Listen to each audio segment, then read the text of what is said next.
أعوذ بالله من الشيطان الرجيم بسم الله الرحمن الرحيم رب اشرح لي صدري ويسر لي أمري واحلل عقدة من لساني يفقه قولي واجعل لي وزيرا من أهلي رب زدني علما اللهم فقهنا في الدين۔ نماز کے بارے میں ایک حدیث بیان کروں گی۔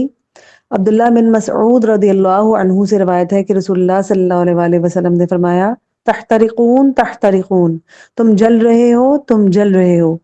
اب ان الفاظ سے اللہ کے نبی کی کیا مراد تھی؟ آپ نے فرمایا، اوتیتو جوامع الکلم، مجھے کلام کی جامعیت عطا کی گئی، یعنی کم الفاظ سے زیادہ مفہوم نکلتا ہے۔ اب ان تحترقون تحترقون، اللہ کے نبی دہرا رہے ہیں، تم جل رہے ہو، تم جل رہے ہو، گویا گناہوں کی بھٹی میں جل رہے ہو۔ فَإِذَا صَلَّيْتُمُ الْفَجْرَ، یہاں تک کہ تم فجر کی نماز پڑھ لیتے ہو، غسلتھا، وہ دھو ڈالتی ہے، کس کو؟ گناہوں کو دھو ڈالتی ہے۔ پھر تم نکلتے ہو، پھر وہی دنیا، کہاں کہاں پھرتے ہیں ہم، پھر وہی باتیں، پھر وہی سماعتیں، پھر سب کچھ وہی گناہ کما رہے ہوتے ہیں۔ شکر ہے اگلی نماز کا وقت آ گیا۔ آپ صلی اللہ علیہ وآلہ وسلم نے فرمایا تحترقون تحترقون، تم جل رہے ہو، تم جل رہے ہو۔ فَإِذَا صَلَّيْتُمُ الظُّهْرَ، پھر جب تم ظہر کی نماز ادا کر لیتے ہو، غسلتھا، پھر وہ ان کو دھو ڈالتی ہے۔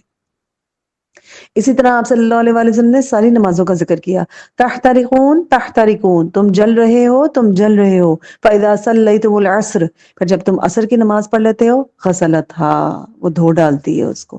پھر فرمایا تحترقون تحترقون، تم جل رہے ہو، تم جل رہے ہو۔ فَإِذَا صَلَّيْتُمُ الْمَغْرِبَ، پھر جب تم مغرب کی نماز ادا کر لیتے ہو، غسلتھا، وہ دھو ڈالتی ہے ان کو۔ اسی طرح آخری نماز کا ذکر کیا آپ صلی اللہ علیہ وآلہ وسلم نے، عشاء کی نماز کا، تحترقون تحترقون، تم جل رہے ہو، تم جل رہے ہو۔ فَإِذَا صَلَّيْتُمُ الْعِشَاءَ، پھر جب تم عشاء کی نماز پڑھ لیتے ہو، پھر آپ صلی اللہ علیہ وآلہ وسلم نے فرمایا غسلتھا، وہ دھو ڈالتی ہے ان کو، یعنی کہ اب تک کے سارے گناہ جو ہے وہ دھل گئے ہمارے۔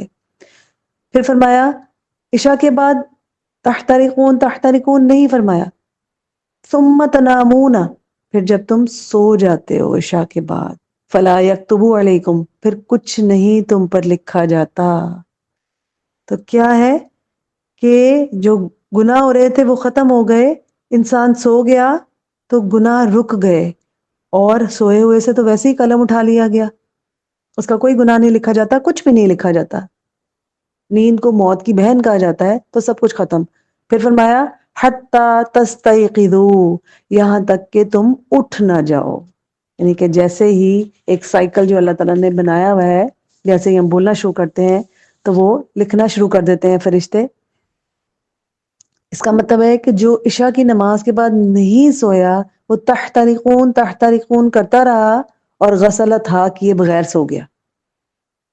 تو یہاں سے ایک بڑا مسئلہ نکلتا ہے کہ ہمیں تو عادت پڑ گئی ہے کہ ہم تو 11-12 بجے تک جاگتے رہتے ہیں اور گناہ سمیٹتے رہتے ہیں، اور غسلتھا نہیں کرتے، رسک لیتے ہیں۔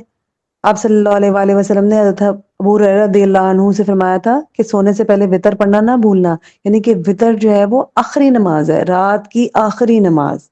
تو جس نے عشاء کے بعد فوراً سونا ہے، وہ تو وتر اگر پڑھنا چاہے تو عشاء کے ساتھ ہی پڑھ لے، لیکن جس نے نہیں سونا، جس نے دیر تک جاگنا ہے، تو وہ پھر آخری نماز اپنی وتر کو بنائے اور غسلتھا کرے اور اس کے بعد سوئے۔